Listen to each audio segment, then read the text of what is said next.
I didn't understand that I was in the middle of a three-way civil war and that my chances of survival out there by myself, especially as a white child, were really next to nothing. A truck full of soldiers, black soldiers, pulled up in front of me. They were fully armed, and I thought, this is how I'm going to die. Robin Landsong, I've been so excited about this interview. Welcome to Passion Harvest. I'm so excited to have you on the show today. Oh, I'm delighted to be here with you, Luisa. I love all that you do, and especially the work you're doing now. But I'd also like for you to share with the audience your, mind-blowing, incredible near-death experience. Mm-hmm. And I like to start out by saying why I share my story, and that so many people, it's incredibly common for who's lived through trauma, and that we've all had something hard of varying degrees. And so my big message is that we trauma survivors are not broken people. We are some of the most powerful agents of change in the world because we know what is needed. And when we didn't get that help or that hand reaching out to us, that can become the opening, the devotion opening to be that person who is the reason somebody else believes in goodness and humanity. And so the real crux of my story, and I'll get into the details, is the people who saved my life, and that I have the quote unquote enemy to thank for my life. And I recently met somebody who she's documenting compassionate acts during war. And so that's really the what I want to get across. And I've just finished my audiobook. I'm just finishing my manuscript, Loving Bravely. And that's really why I did it, is to honor the people who saved my life. And so my story of this that leads to my near-death experiences began when I was 8 years old. I'm American, and I was growing up on the East Coast. And like many people, I was growing up in a family that had disruption in the natural instinct to care for your children. And so all mammals, of course, want to protect their children. And so where in our generational line was there disruption? Was there war? Was there alcoholism? That we might have gotten raised by parents who did neglect or didn't pay attention or actually created violence in a child's life. So I was growing up in that kind of environment and unprotected, in danger, and exposed to a lot of really mentally unwell adults. So one of those mentally unwell adults spotted me as an unprotected child. It's 1977, so post-Vietnam War, and he chose to abduct me. And he drugged me, and he took me out of the country, which in 1977 was far easier than people want to realize. And child abduction is still a huge problem that is very hard for officials to intervene on. And in 1977, it really wasn't even being discussed. It wasn't on the board. There was no national system to report a missing child at that time in 1977. So when I became conscious again and the drugs had worn off, I was someplace foreign. I didn't know where I was. And I really had to very quickly adapt to how am I going to survive the abductor's mental illness? How am I going to survive his violence? And so many of us cope by becoming kind of what's needed in the moment. And a big part of our healing process is coming home back to our authentic self rather than the person we had to become to survive the trauma. So I was in danger every minute. He was a highly trained military person, and he could kill me at any moment. He ended up assaulting me, kicking me in the ribs, broke all my ribs. And again, this is a moment where somebody stepped in and saved my life. And so, of course, he was very dangerous, so they were risking their life to get me away from him. They ended up getting the MPs involved, the military police, and I was hospitalized.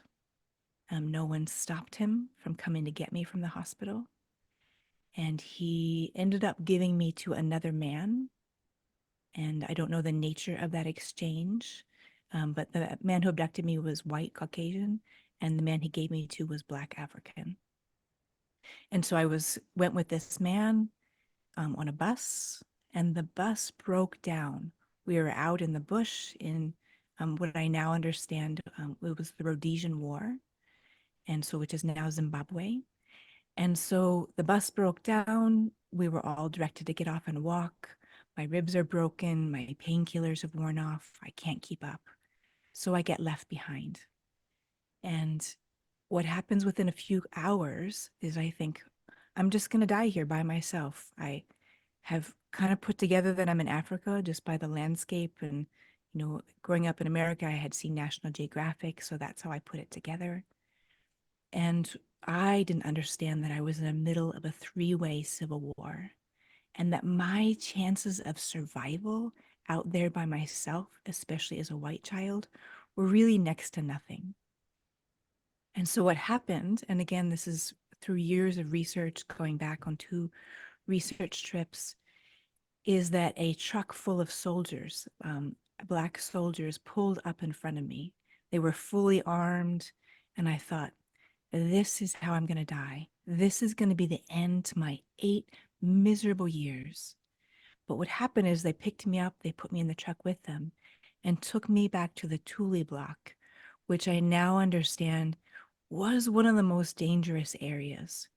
And that I've interviewed white Rhodesian rifles and who were fully armed white men. And they said they didn't go there because it was such a dangerous area. And so 2 soldiers had an argument over me. One wanted to shoot me and one wanted to save me. And I called the one who wanted to save me man who carries many in his heart. Because I'd already endured so much abuse, my intuition was really heightened to reading inside people's hearts. And so when he pulled me toward him, like as if I was his own daughter, then I could feel the magnitude of his caring for me. And so keep in mind, this war, people were changing sides, people were killing each other if they were on the wrong side. And so for him to go against another soldier to save a white child he didn't know was an incredible act of courage. And I have him to thank for my life. And so he took me out of there. He dropped me off at a village on the border between Rhodesia and South Africa. And I believe he thought this village would be sympathetic to a white child. So they ended up taking me in, and the women sang. They sang while they worked. They were grinding food. And so my singing is different than their singing, but they ended up opening up inside me the desire, the passion, the divine connection to hear this song in the land and the song that's born inside each person. So for those who haven't heard that idea, that each of us are born innately with a song inside of us. And in some cultures, the elders, the people, the parents will do their best to sing that song back to that child, that spirit song that we're born with. So I'm going to go ahead and sing right now some of what they gave me. I'm going to show am he. Oh, am I. Oh, am he. Hey, I am. Oh.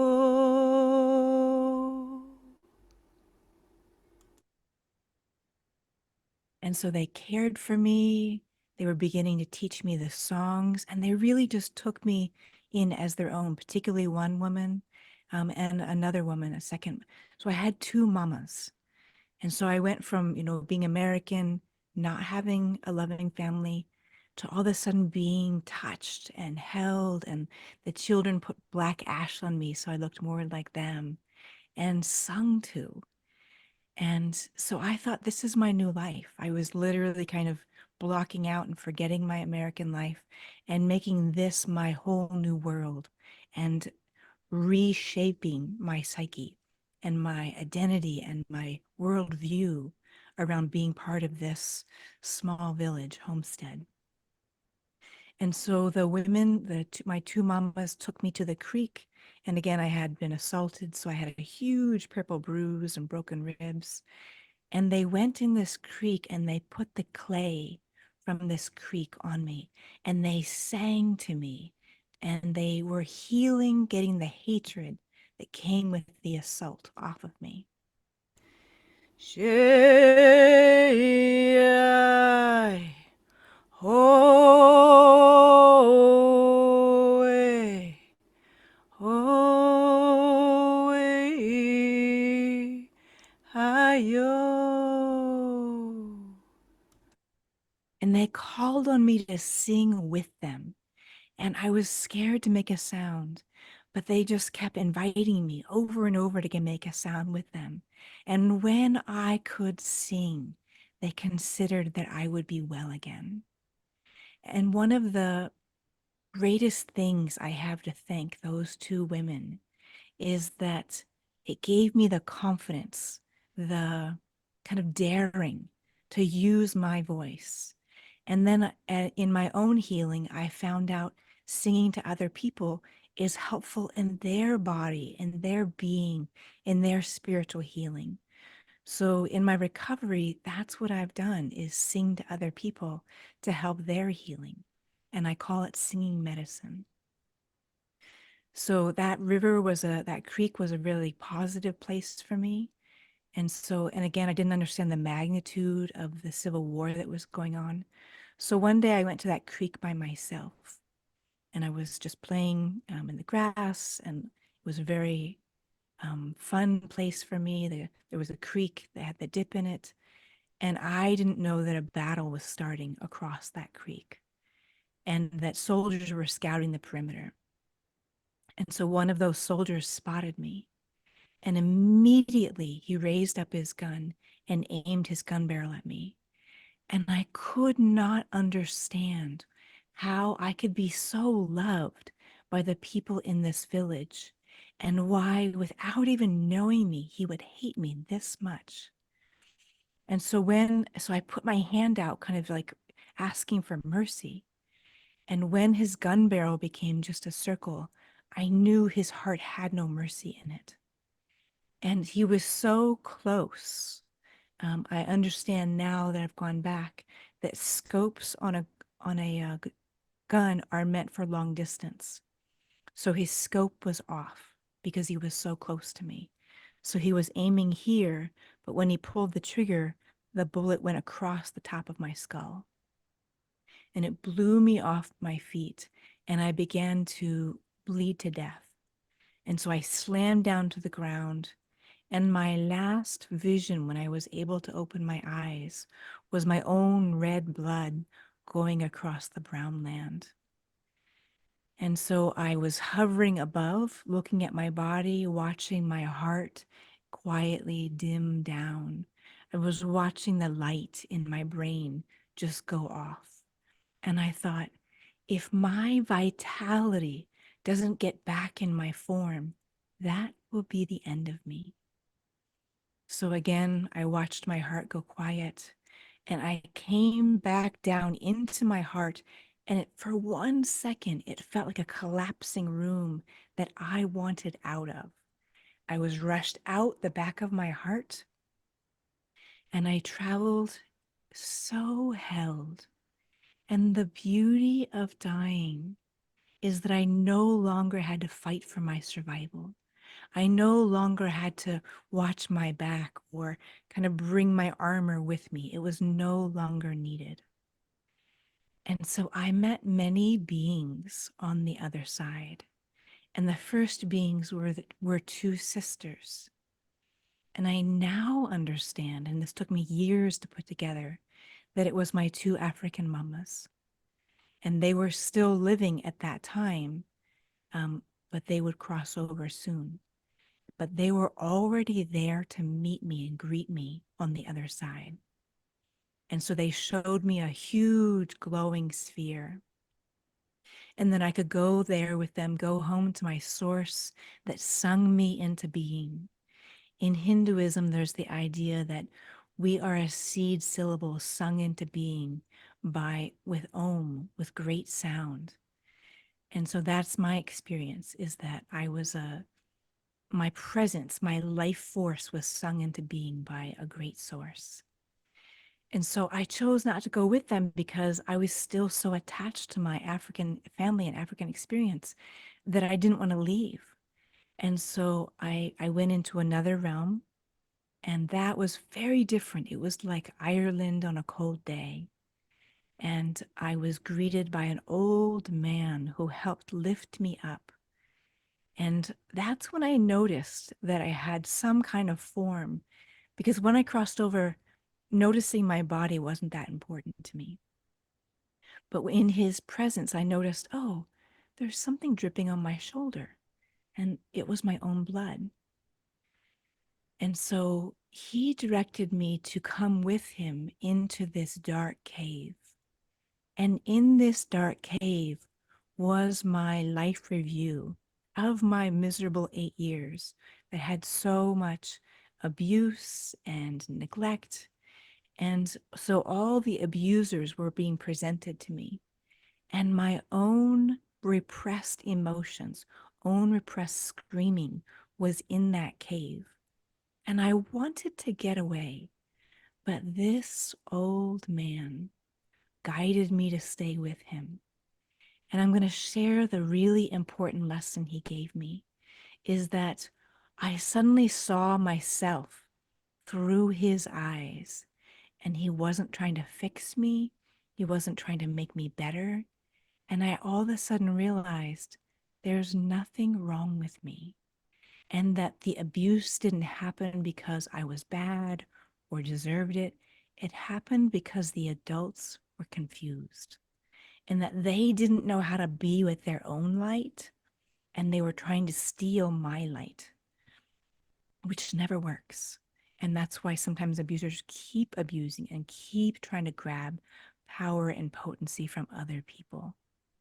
And so, so much of our healing practice is coming back to self-trust, that we are okay, that we are born as wholeness, and that our healing is coming back and realizing that wholeness and shedding off other people's shame.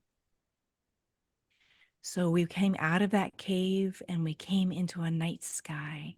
And these are some of my drawings behind me that are trying to show some of the magnitude of the divine organization. And so from there, I met another being, and he had a long, narrow face and a beard and a sheep herder's staff. And he was the presence of peace. And in the place I met him, I call it my field of despair. And there I was shown that when I went back, when I would return back to life, that something very tragic was going to happen to the people of my village. And in a way, being able to see that ahead of time and grieve that when I was on the other side of the veil prepared me to be able to survive what was going to happen when I came back. So I met this being that some people might consider Jesus, and he was the presence of peace. And when he bent his forehead to mine, is like I say, when I saw the web of life, and that each of us are a jewel in the web of life. And again, he was showing me I could belong to everyone, every mountain, every creature in the ocean, and that no one is excluded. No matter what people have done, they may have pushed themselves away from belonging in the web of life and kind of turned their back on their divine belonging by harming others, by doing harm to themselves. But Creator does not push people out of the web of life.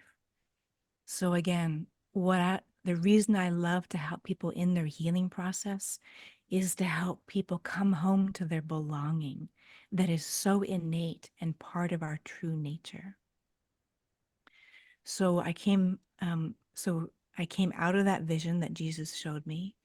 And again, he left me with the choice. I could go forward into the great heart, into the web of life, and go back into being ingredients in the original source, or I could return back to my African family, return back to my life. So to help me decide, we went and hovered above my body. And my African mama, my Mamiatan, had found my body. She had pulled my lifeless form up onto her lap. She was stopping the blood flow, and she was wailing into the sky. And I wanted someone to comfort her because I was fine. And I wanted to tell her, I'm totally okay.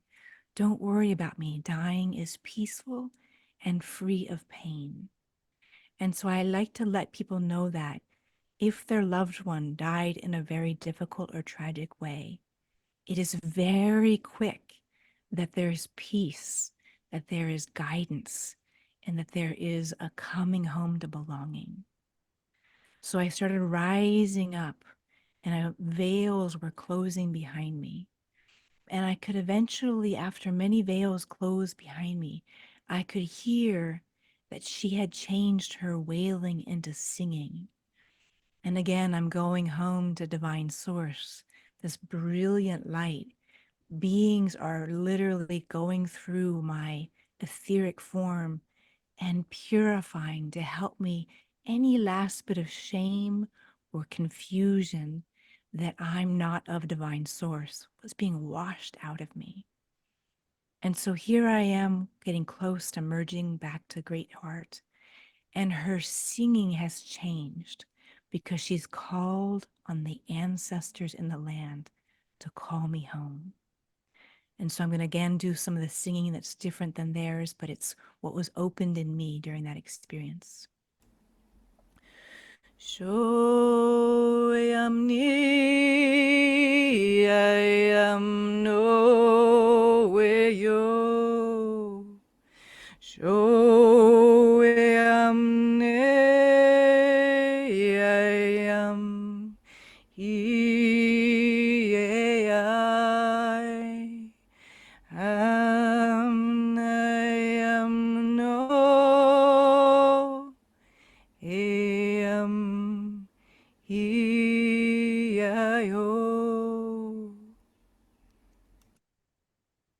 And so hearing their song breaks open my memory that I have not done my purpose, which is to sing to people, to call them home to themselves in this life, in this physical dimension, just as she and the ancestors are doing for me.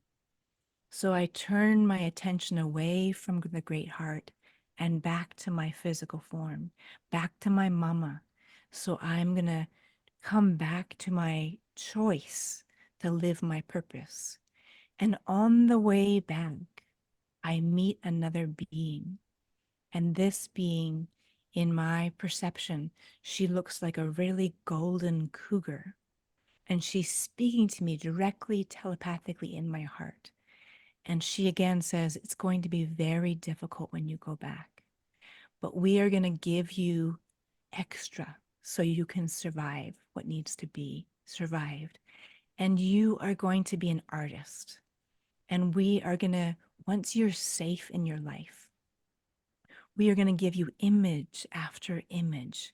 We have this whole queue of images for you to help yourself and others remember their divine belonging. And so with that, I move closer to the final veil. And there I meet, I believe, the grandmother of all of us, the first mother. And her skin is black, and her eyes are changing to the color of all races. And she sings inside me. She's fortifying me for what's going to happen when I go back. And it's like I'm the cathedral and she's singing a song of praise inside me. So way I'm home. And she's telling me, go back, child, and sing to others to help them remember who they really are. So, with that, I go through the final veil. I come back to my body, and I'm so etheric. I feel like the wind can blow through me. And the only places I feel real and tangible are where my mama is holding me. And so, other people from the village come, they take me back. And when I'm in a hut, they're singing songs to get the hatred that came with the bullet off my head, so I don't go through life confused by the soldiers' confusion. And keep in mind too the generational oppression that ends up leading to war and the things that people do that's so distorted, so far away from human caring because of that generational violence and oppression. So again, I'm returned to my body. Um, there is no, it's the middle of the Rhodesian War. There's no cars, there's no ambulance. And so they care for me and they give me herbs. And eventually I'm, able to at least sit up a little bit. Again, keep in mind I had blood loss. And so many incredible stories of near death experiences are people returned when they really physically should not have survived. I mean, the incredible stories that are just so mind blowing from others of people who just it's extremely unlikely that they would live.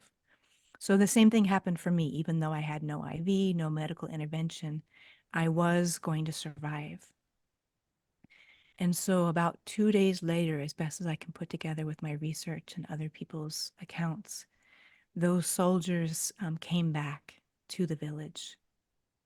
And I was in a hut with my other mother when the shooting started. And this has been the hardest part of my healing process is that the village was massacred.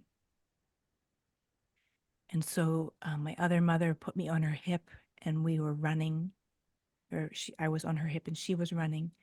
And so the bullets came from behind, hit her in the legs, and we both went down. And so when I slammed to the ground, that got the bleeding going again. And when I was finally oriented and could stand back up, I thought we would go on together. And she was not able to get up. And keep in mind, she is speaking Venda, so um, she wasn't speaking English, but I could understand what she was saying when she was telling me to, yelling at me to run.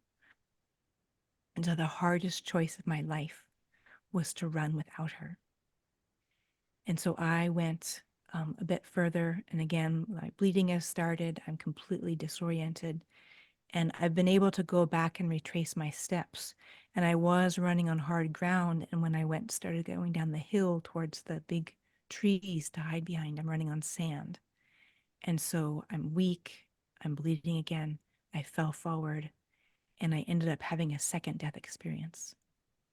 And the great message from the being I met in this second death experience is out of destruction comes new creation. And I believe this being is Shiva, the god of creation and destruction. And so he was showing me and teaching me this will never make sense to you right now, how anything could come full circle after losing the people that you love. And he said, but I am going to return you back to life because you are part of making this come full circle. And so I believe he returned me to life to be a voice for them, to share their loving kindness with the world, and to use my privilege as a white American to emanate, to transmit the love that they put in my heart to everyone who didn't get mothering, to everyone who didn't get noticed, who didn't get seen, who was abandoned or neglected as a child, and to emanate that out through my singing voice, through my art. So he returned me back to my body, and he literally commanded me every inch to crawl away from the massacre and crawl where he knew somebody would find me in the morning near a well. And so, of course, I was incredibly weak and I wanted to give up, but I was a drop in the ocean of him. I had no will of my own to go on, but it was his presence that commanded me to live. And so he was right. In the morning, I was found by a woman. I now know her name is Mia Lucy by the well. She found me. She washed the blood off me. I was half dead. She put me on her back as if I was her own child. And I'm keep in mind I'm 8 years old. And she carried me back to her homestead, her village. And when a neighbor saw that she had a wounded white child, they said, "Don't bother with her. It's too dangerous for your family." And that person was right. If she was caught by the white soldiers having me, she could have been accused of abducting me. If she was caught by the extreme soldiers they would have said you're siding with the oppressor. So she hid me, so not even her neighbors knew where I was, and took care of me. And she had one of their medicine singers come and sing because I was blind in one eye. Of course, I had incredible pain from my head wound. Still, my ribs were healing. And so again, this medicine singer that I now know, his name is Julius, came and sang to me. Samneaye, amneaye, iamneam,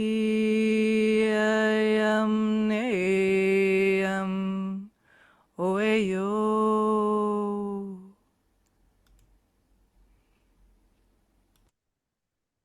And so they asked around to the nearest white people and said, "We had found this white girl and we don't know who she belongs to." They assumed I was Rhodesian and that my family, white family, had been killed. And so this family was on the other side of the Limpopo River in South Africa, farmers. And they said, "Give her to us, we'll find her family." So they took me across the river and they gave me over to these white people, which was incredibly devastating for me to go from losing my first tribe to losing the second people who were singing to me and touching me and sleeping right next to me. And that the white farming family, they cared for me and they fed me, but it wasn't the same because it wasn't a culture of as much movement and dance and touch and being sung to. And so I really started to die of loneliness, even though I was being well fed. And so they, I went behind the refrigerator. The refrigerators have at that time, they had like a little flame going. So it was the only kind of warm, cuddly place I knew. And I began to die again. And so I rose up and I could see the farm from above. And and I've become a craniosacral therapist, I believe, which is based on the cerebrospinal fluid rhythm around the nervous system. And what I experienced in that death experience was the rhythm in the tunnel, which is the breath of life. Even though I was dying, is this rhythmic like seagrass. And so I believe that opened up my ability to strongly hear that fluid rhythmic in people's body, which is an incredibly healing and corrective force in the body. And so they found me and they did have the means to take me to a hospital in Polokwane, South Africa. And so I was given antibiotics. And there I was beyond lonely. It was a whites only hospital because this is 1977 apartheid. And and what I want to say about oppression is that there is a tremendous loss for both the oppressed side and the oppressor side, because it's not seeing each other's humanity. So when I would say to the nurse, "I want to go back across the river to be with my mama," she would say, "You don't want to be with the blacks again. That was awful for you." And I was like, "No, no, that was the most love I've ever experienced in my life." But it wasn't safe to say that. And they took away, I still had my African dress that I'd been given. So they took away my dress and told me it was just rubbish. And and so when people are telling themselves a lie that this other group of people aren't even human, they are damaging themselves. They are damaging their own open-heartedness. And so I could sense and feel that because by this time I've had this many death experiences, and I can just read people and I can read where they lie to themselves. And so again, I'm physically cared for, but I don't even have words for how lonely I was. And so they interview me and grill me and tell me if I don't tell them where I'm from, that they'll send me to an orphanage in South Africa and tell me I don't want that experience. So reluctantly, I tell them my parents back in America. And of course, they can tell I can't speak Afrikaans and that I don't even understand their accent. And so an agent comes and assists me on an airplane back to the US. And I'm picked up by my father and given back to my family. And so the shock for me the next morning when I wake up back in America, back in a family that is about secrets and never speaking of the truth, and the complete lack of courage to deal with the difficulty I had been through, and the absence of compassion to even be curious about what I'd lived through. So here I still have broken ribs. I clearly have a wound on the top of my head. And my family denied any of it ever happened. And so I even tried to speak of it at first to my mother and say, I need to get back to my real mother. She hit me across the face. I have a brain injury. I can't tolerate that. So I suppress, like so many people have done when they don't have safety. And that's where post-traumatic stress happens. We can go through difficult things if we are supported, if we are received, if we can talk about it and have another human being say, I see you, I get the magnitude of what you went through. We're far less likely to get post-traumatic stress. But to suppress all that down in my nervous system and be in a family that, again, just has no depth, foundation, capacity to deal and support me with what I went through, the abduction and all of the losses. And so I just became over functioning A student. People would have looked at me and just been like, oh, don't worry about her. She's fine. So I just overachieved my way to college as a way to get out of my family. And when I got to college, I started just completely breaking down. And even when I was in high school and I was doing sports, my heart was so stressed from my high cortisol level that when I would competitively swim, I would just go unconscious because my nervous system burden was so maxed out that just even to exercise, I would go into what's called parasympathetic shock and have no breath rate, no heart rate. And so I had to be resuscitated. That was another death experience where I went out in the universe and the ambulance resuscitated me. And so that happened again when I got to college. I started having my memories come up because I was away from my family. And I was in class and I went unconscious again. And I had to be AED'd for the second time. Um, and and people were really good to me, except for the college that didn't handle that very well. They kicked me out. So so I really committed to my healing process because I didn't want to continue to pass on what I had been given from my American family. I wanted to get well enough to pass on what I had gotten from my mamas. And so that's why I love helping people. And I became a craniosacral therapist. I sing to people. And that's what I've been doing for 22 years, is once I got far enough in my own healing process, and I really encourage people to stay devoted to their own healing before they decide to become a practitioner. I think if I had done it any sooner, there would have been too much conflict inside me. So stay with your own healing process and fully commit to it until you start to feel like, oh my God, I can't even hold back how much healing I have to offer others. So I went into training in anatomy because the way my intuition works is I see anatomy inside people. I see cells, I see organs, I see structures. So that's where I focused my training.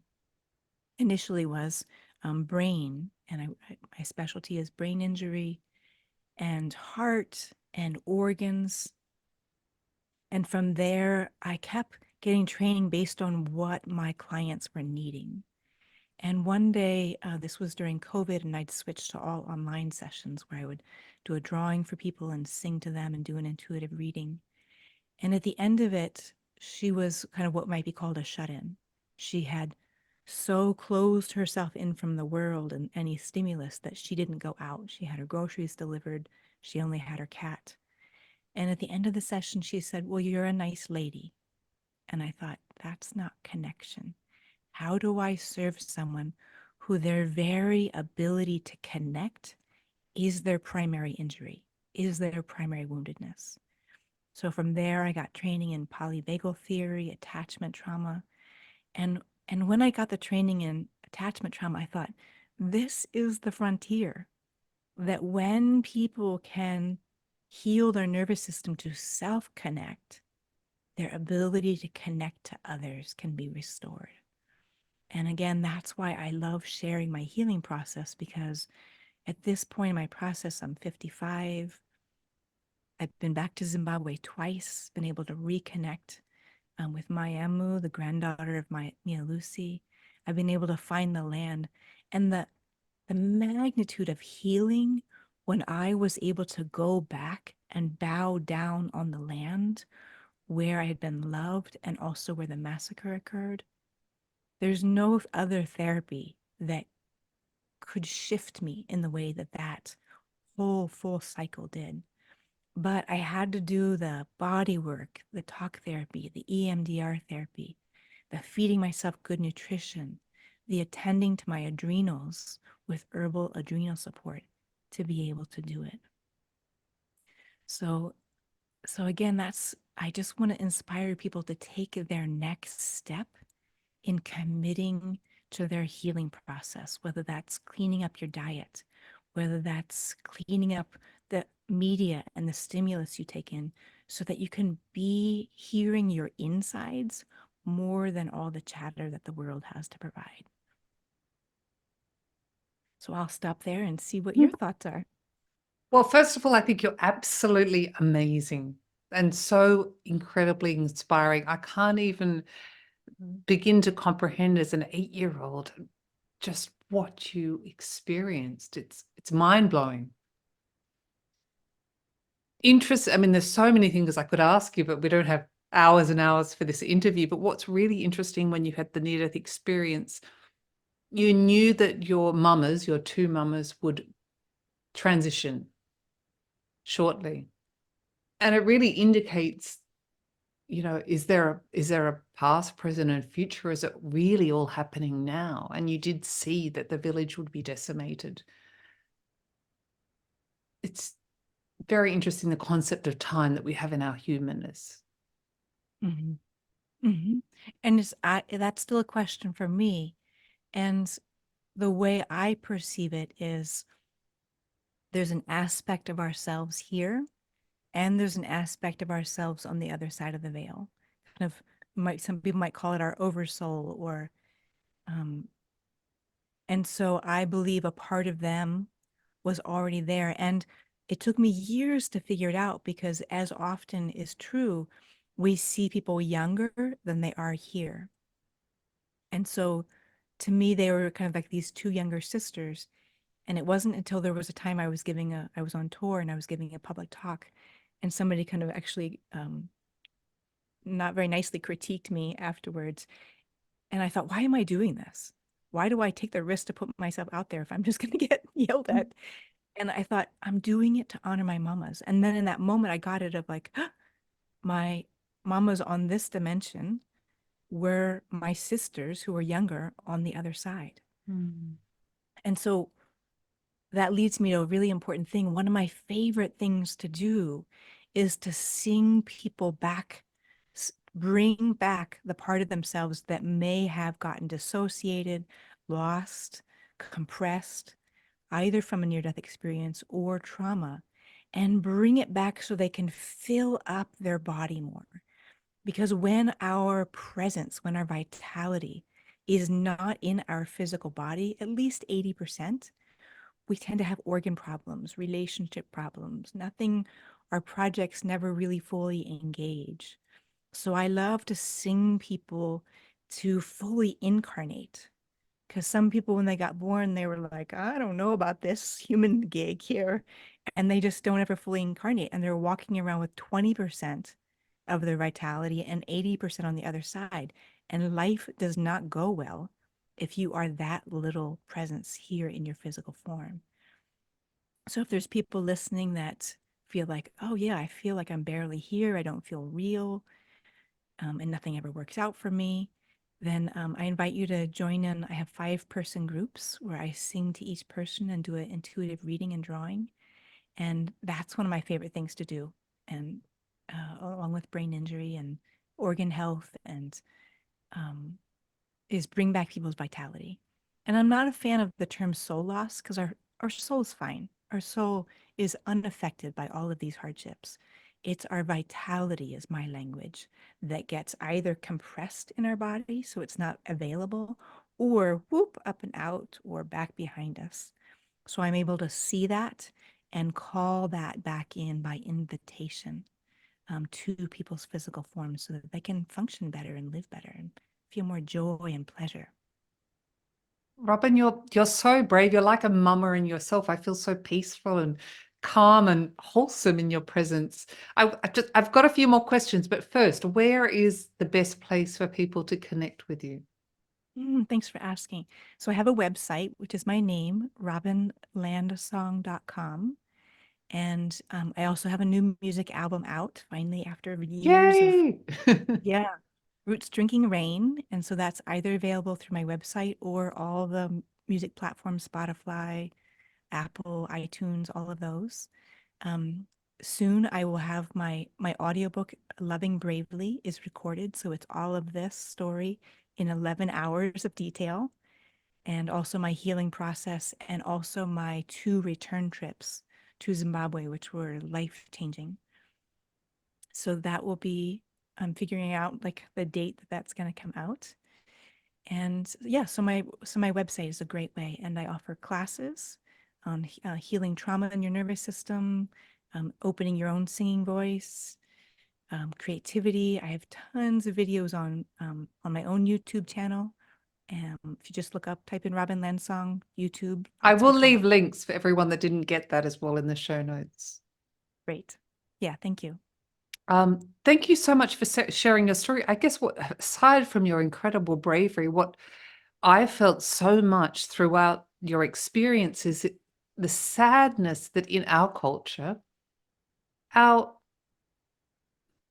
that we never received that or never learnt or were never taught that deep connection with the land. It's a Hmm. great disconnection. There's a great disconnection there. You mentioned several times ancestors of the land. I feel many in our culture, well, not speaking for everyone, but we miss that. Hmm. Hmm. And and I do feel concern, especially for the younger generation, with it's so easy to get distracted by our phone. And I was just at I live in California and I live on a beautiful lake and the mountains are huge. And I saw these 2 young women and they're in this beautiful place and they're on their phones. And I thought, and I purposely went over and kind of disrupted them and was like, hey, how are you all doing? And got them to like lift their head up and look around. Mhm. And so I believe it's kind of both. It's like because we don't have our connection to the land, we go for this stimulus overload. And then because of the stimulus overload, we can't hear our song, our song in the land. And so I really the greatest gift we can give ourselves is spaciousness, is dropping so much of the distraction and, not being on whatever, our phone, Facebook for hours, and just being still on the land, taking walks, breathing, noticing, taking breaks. And I guess the second gift is how we feed our physical body. And so I haven't had any sugar for over a decade, and I just plan on being sugar free for the rest of my life. And so not eating irritants helps us be calmer. So double your vegetables and cut in half your sugar so that you have a chance. People go to therapy, but they come home and eat things that are stimulants that are going to um, not make it so they have a mind state that is at the best level for healing. And so at this point, I'm so devoted to my singing, my art, the people that I serve in their healing.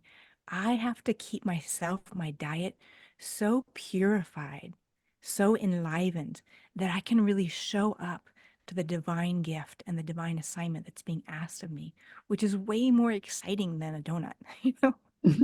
So, so I just really encourage people to shift to take care of their adrenal health by not overstimulating themselves. Thank you. You also mentioned that everyone has their own song. What does that mean? For those that Mm, are not educated in our culture, me included. right. So, so again, it's that getting still, it's that meditating. Like what happens when we meditate? And it may take time to get rid of the chatter, it can be discouraging at first because the chatter is what comes up first. All the self-criticism. And so that's another one of the things I love to teach about is self-beratement into self-compassion. And so, could I go ahead and sing to you Oh, what I please, perceive as please. a song? And so what I'm doing is just listening. How can I serve this human being? And asking divine source to come through my vocal cords to serve this human being. Shui,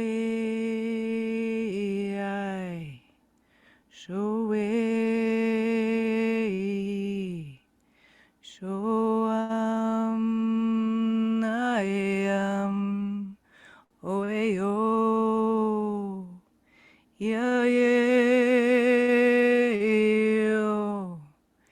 yeah, yeah,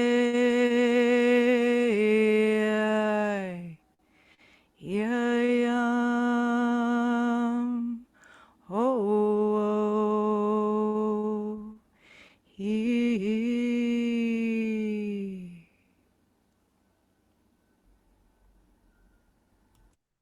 Thank you. That was very powerful.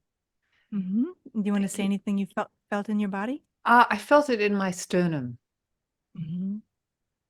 And when you sing, it just it resonates. You're singing completely from your heart. It's just, I can't take my eyes off you. It's beautiful.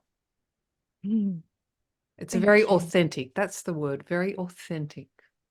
Mm-hmm. And I loved when you had the bullet wound or the head injury that the mamas were singing to remove the hatred, which is very interesting. It talks about energy, that energy can remain uh, within us from other people.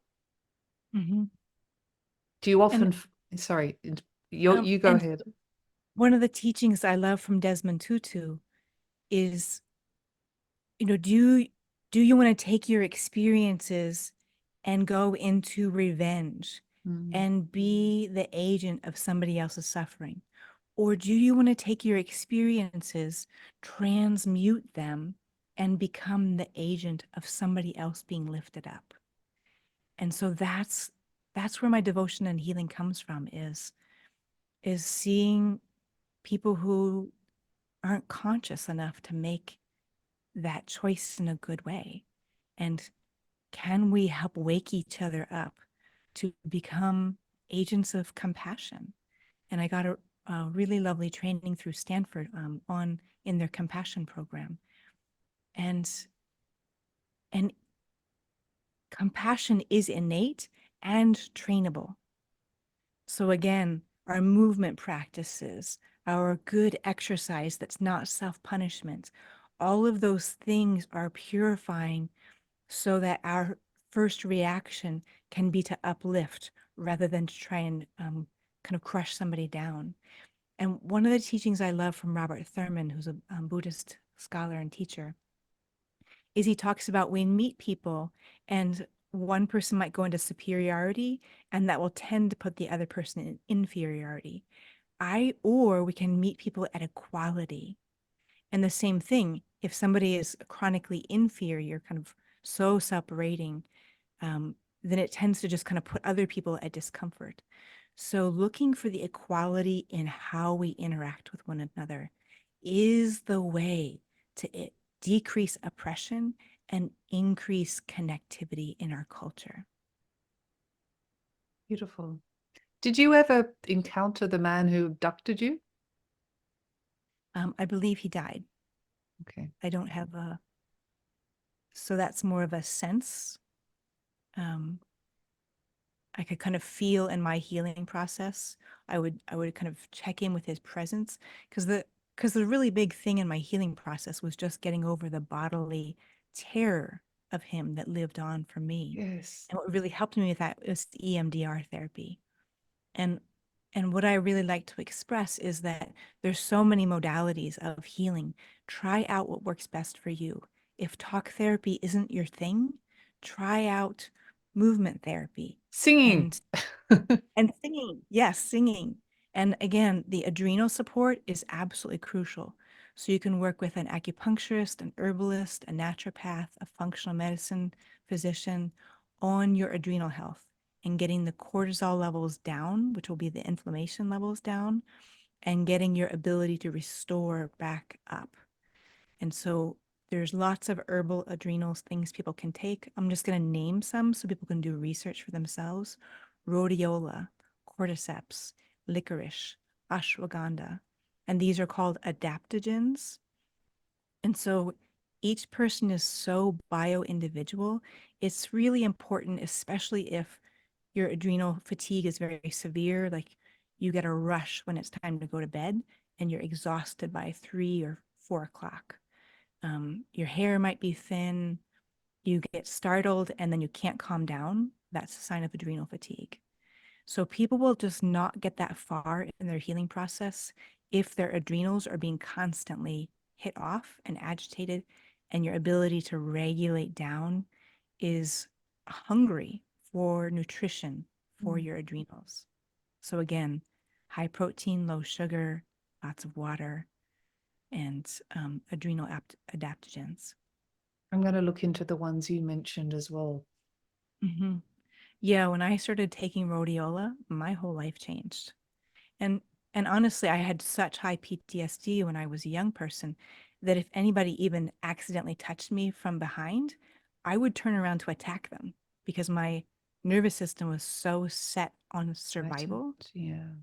And so I couldn't make friends because people thought I was so tense that they were tense around me. And like, if somebody came around the front of me and said, I'm going to touch you, then I would just startle a little bit.